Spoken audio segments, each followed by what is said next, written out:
Hello दोस्तों, हमारे YouTube channel चमत्कार सागर में आपका स्वागत है। ऐसी और वीडियोस के लिए हमारे चैनल को सब्सक्राइब कीजिए। तो आज हम आपको बताएंगे बाबा नीम करोली जी के संपूर्ण जीवन की गाथा के बारे में। तो भक्तों, महाराज जी अपने भक्तों से बातचीत किया करते थे, जो उन्होंने कहा था कि मैं धरती पर धर्म को बढ़ाने के लिए आया हूँ, और इस चीज़ को उन्होंने अपने जन्म से लेकर अपनी लीला के समाप्त होने तक इस चीज़ को भक्तों निभाया भी है। बाबा नीम करोली जी का जन्म सन 1900 में आगरा जनपद अकबरपुर में हुआ था, जो कि अभी सूरजाबाद जनपद के नाम के स्थान पर स्थित है। महाराज जी के पिताजी का नाम दुर्गादास शर्मा, माताजी का नाम कौशल्या शर्मा था। उनके जन्म के समय उनके माता पिता बहुत ही प्रसन्न थे। तो भक्तों, नीम करोली बाबा जी जन्म से ही बहुत कुशागर बुद्धि के थे। ये बात उनके माता पिता को नीम करोली बाबा जी के बचपन से ही समझ आ गई थी।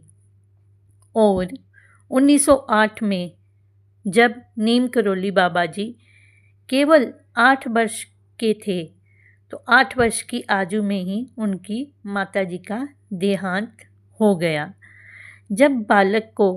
जब एक छोटे बालक को सबसे ज़्यादा ज़रूरत भक्तों अपनी माँ की होती है, और उस समय उनकी माँ उनसे छिन गई। और फिर भक्तों, इसके बाद सारे गांव वालों ने, उनके रिश्तेदारों ने बाबा जी के पिता यानी दुर्गादास जी को दूसरे विवाह के लिए तैयार कर लिया, और उनका विवाह हो गया। और फिर उनकी दूसरी माताजी आ गई। यहीं से बाबा नीम करोली बनने की गाथा शुरू होती है, जो कि जिनका नाम लक्ष्मी नारायण दास जी था, वही बाद में नीम करोली बाबा जी के नाम से प्रसिद्ध हुए। और 1911 में उसी क्षेत्र के एक गांव बादामबास में लक्ष्मी नारायण जी का रिश्ता हो जाता है, और फिर 1911 में उनका विवाह हो जाता है। नीम करोली बाबा जी ने अपने जीवन काल में अपने भक्तों के कल्याण के लिए श्री हनुमान जी की आराधना का मार्ग तय किया। तो भक्तों, उन्होंने ना किसी आश्रम की स्थापना की और ना ही कोई भक्त मंडली तैयार की, और उनके भक्त सवें अपने आप ही बढ़ते चले गए।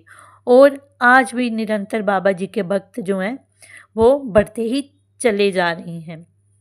तो बाबा जी द्वारा स्थापित सभी आश्रमों श्री हनुमान जी और उनके भक्तों के लिए समर्पित हैं, और उन आश्रमों में आज भी भक्तों बाबा जी जो हैं वो आज भी वहाँ पे विराजमान हैं। बाबा जी 20वीं सदी के ऐसे संत थे जो कभी भक्तों को अपने पीछे ना दौड़ाकर भक्तों के सुख और दुख के लिए वह हमेशा तैयार रहते थे, और भक्तों के सुख और दुख को वह बांटते भी थे।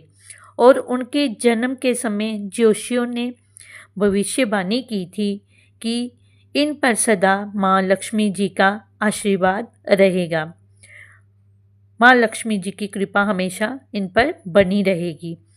तो बाबा नीम करोली जी बचपन से ही बहुत दयालु थे। तो भक्तों, 1962 में कैंची धाम की स्थापना की गई, और 1973 में बाबा जी ने विश्राम ले लिया।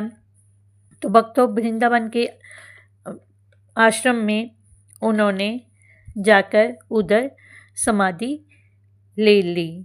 एक स्थान बाबा जी ने कैंची धाम में बनवाया, और एक धाम जो है वो उन्होंने वृंदावन में भी बनवाया।